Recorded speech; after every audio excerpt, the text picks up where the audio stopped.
Hello, இன்றைக்கி ஒரு குட்டி வீடியோ. அவ்வளோதான். பையனுக்கு ஸ்கூல் லீவ் விட்டுட்டாங்க. அதனால் நானும் என் பையனும் ஸ்கூல் லீவுக்கு ஊருக்கு கிளம்பியாச்சு. அம்மா வீட்டுக்கு கிளம்பிட்டோம். சரி, ஓகே. இன்னும் வீட்டிலேருந்து கிளம்பும்போது கொஞ்சம் மனசு கஷ்டமாக இருந்துச்சு. சரி 10-15 நாள் ஆயிரம் போயிட்டு வரேன், என் ஹஸ்பண்ட் மட்டும் தனியாக இருப்பாங்களே அப்படின்னு சொல்லி, அப்படியே சரின்னு சொல்லி இந்த இடத்துல தான் நின்று பாய் சொல்கிறாரு. நாங்களும் பாய் காமிச்சிட்டு போயிட்டோம். போய் கால் டாக்ஸி பிடிச்சி தான் போனோம். போயிட்டு அங்கேருந்து பஸ் ஏறி அங்கேருந்து கிளம்பும்போது ஒரு மாதிரி கஷ்டமாக இருந்தாலும் இந்த எல்லை தாங்க, இந்த எல்லையை தாண்டும் போது அம்மா வீட்டுக்கு போகிறன்ற குஷி தான் இருக்குதே தவிர ஹஸ்பண்டை விட்டுட்டு வரன்ற ஒரு ஃபீலிங் இல்லை. சரின்னு சொல்லிவிட்டு பையன் நானும் கிளம்பிட்டோம். பையன் சாப்பிடாம வந்துட்டான்னு சொல்லி அவங்க அப்பா ஒரு சின்ன பாக்ஸில் தயிர் சாப்பாடு கிளறி கொடுத்தாரு. அதை சாப்பிட்டுட்டு நாங்கள் மதுரை போயாச்சுங்க. மதுரையில் இறங்கி சாப்பிட்டுட்டு நானும் என் பையனும் சாயங்காலம் ஆயிடுச்சு. அதாவது காலையில் நாங்கள் 9 மணிக்கு கிளம்பணும் வீட்டிலேருந்து. வீட்டுக்கு வர்றதுக்கு சாயங்காலம் 5 ஆயிடுச்சு. அப்புறம் எங்கள் அக்கா இருந்துட்டு இல்லை எல்லாம் இங்கே வாங்க அங்கே தங்கிக்கலாம்னு சொல்லி எங்கள் அக்கா வீட்டுக்கு கூப்பிட்டு போயிட்டாங்க. அங்கே போயிட்டு அங்கே ஸ்டே பண்ணிவிட்டு காலையில் நாங்கள் எல்லோரும் சேர்ந்து ஒன்றா எங்கள் பெரிய அக்கா வீட்டுக்கு கிளம்பிட்டோம். அங்கே திருவிழாவுக்கு போகலான்னு சொல்லி போனோன்னே எங்கள் அம்மா பெரியம்மாலாம் சமையலுக்கு உட்காந்துட்டாங்க. அவங்க முடிச்சோடனே நாங்கள் போய் சாமி கும்பிட தானே போனோம். அதனால் சாமி கும்பிட்டு சரின்னு சொல்லிவிட்டு பசங்க எல்லாம் பேசிவிட்டு விளாண்டுட்டு இருந்தாங்க. அதெல்லாம் என்ஜாய் பண்ணிட்டு சாயங்காலம் எல்லோரும் கிளம்பிட்டோம்.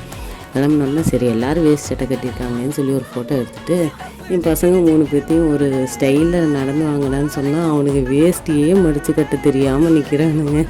அப்புறம் சரின்னு சொல்லிட்டு டைம் ஆயிருன்ட்டு சும்மா ஒரு குட்டி வீடியோ மாதிரி எடுத்துகிட்டு சாமி பார்க்க கிளம்பிட்டோம். அப்போவே முளைப்பாரி எடுத்தாங்க. ஃபஸ்ட்டு சாமி தூக்குனாங்க, அப்புறம் முளைப்பாரி எல்லாம் எடுத்தாங்க. அதெல்லாம் நாங்கள் வேடிக்கை பார்த்துட்டு இருந்தோம். இதாங்க எங்கள் அக்கா எவ்வளோ வேகமாக போகுது பார்த்திங்களா. அதுதான் முளைப்பாரி எடுக்கிறதுக்காக அதை பார்க்கறதுக்காக நாங்கள் போயிருந்தோம். அதுக்கப்புறம் நைட்டு ஃபுல்லாக அங்கே எல்லாம் இது பண்ணிவிட்டு எல்லாம் முடிச்சோன்னே நாங்கள் 3 பேரும் சேர்ந்து ஒரு சின்ன ஃபோட்டோ எடுத்துக்கிட்டோம். எடுத்துகிட்டு நைட்டு நாடகம் போட்டிருந்தாங்க. நாடகம் ஃபுல்லாக பார்க்கலான்னு சொல்லி நினச்சோம். ஆனால் பார்க்க முடியல. அதுக்குள்ளே தூக்கம் வந்துட்டதுனால நாங்கள் எல்லாம் போய் தூங்கிட்டோம். கொஞ்சம் நேரம் மட்டும் இருந்தோம். அப்புறம் உள்ளே வந்தது பசங்கள்லாம் சேர்ந்து பாட்டு போட்டு டான்ஸ் ஆடுறேன்னு சொல்லிட்டு ஒரே அக்கப்போர். எல்லாம் டான்ஸ் ஆடி முடிக்கிற வரையும் கொஞ்சம் நேரம் உட்காண்ட்ருந்தோம். எல்லாம் வேடிக்கை பார்த்துட்டு நல்லா ஜாலியாக இருந்துச்சு. அப்புறம் கொஞ்சம் நேரம் கழிச்சு எல்லாம் படுத்து தூங்கிட்டு காலையில் எழுந்திரிச்சி கிளம்பி அப்புறம் தூங்கி எழுந்திரிச்சி காலையில் திரும்ப முளைப்பாரி எடுத்துகிட்டு ஊர்வலம் போவாங்க. அதுக்காக நான் எங்கள் வீட்டில் எல்லாம் சேர்ந்து கிளம்பி போயிட்டு திரும்பி காலையில் கோயில்கிட்ட இருந்து சாமி கும்பிட்டு முளைப்பாரியெல்லாம் தூக்கிட்டு எல்லோரும் கிளம்பிட்டாங்க. சரின்னு சொல்லி ஒரு 2 கிலோமீட்டர் தூரம் இருக்கும். அவ்வளோ தூரம் எல்லாம் முளைப்பாரி தூக்கிட்டு ஊர்வலமெல்லாம் போனாங்க.